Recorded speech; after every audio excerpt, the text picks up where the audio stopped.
And now we have a hotline from Ajendra in India.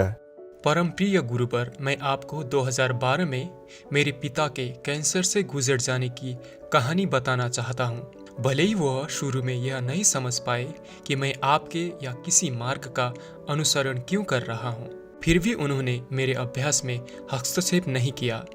हालांकि उनके निधन से कई महीने पहले वह एक अद्भुत चमत्कारिक परिवर्तन के माध्यम से गुजरे।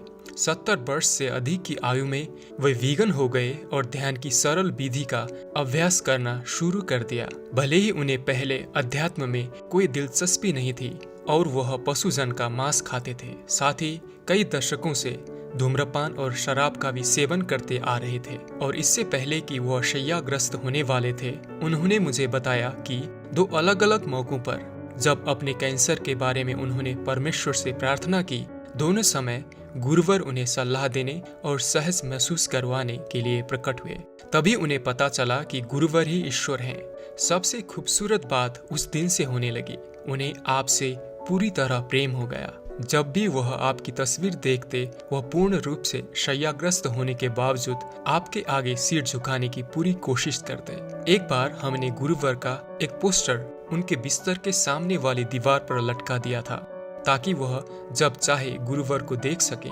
जब हम सुबह वापस आए, भले ही वह बमुश्किल ही चल पाते, उन्होंने अपनी जगह बदल ली और अपना तकिया बिस्तर के विपरीत दिशा में रख दिया, क्योंकि वह कदापि अपने पैरों को आपकी ओर नहीं करना चाहते थे।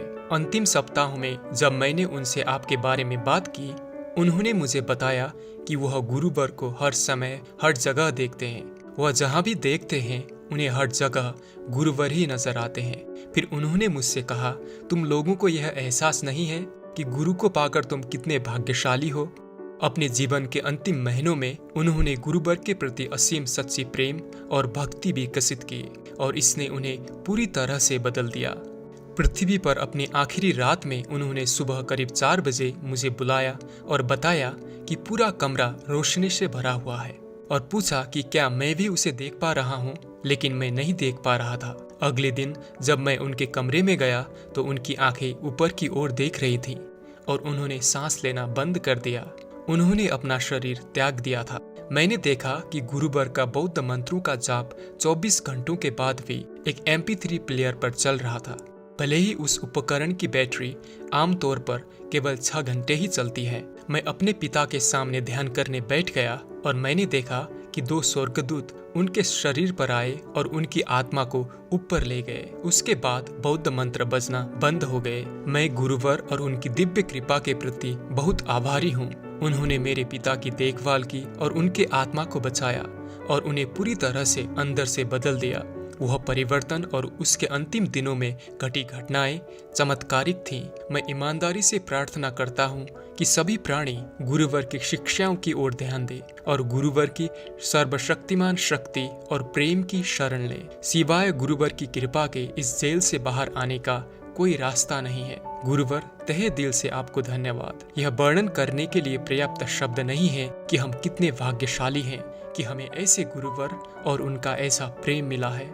सदैव आपका प्रेम सहित भारत से Ajendra. Devout Ajendra, thank you for sharing the miraculous story about your father. Master has a loving message to touch your heart. Filial Ajendra, when we practice the One Yin method, not only do we benefit, but our family members and everyone close to us benefits as well.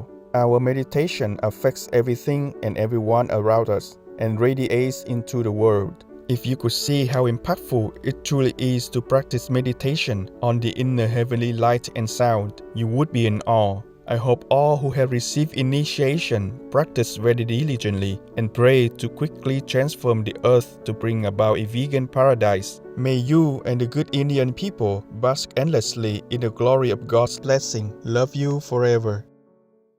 Taking of life hardens the heart and creates a heavy debt of karmas. The birds, cattle, fish, and so forth that we kill do not want to die. How piteously they cry and scream when we catch them to be butchered. Hazur Maharaj Charan Singh Ji, vegetarian.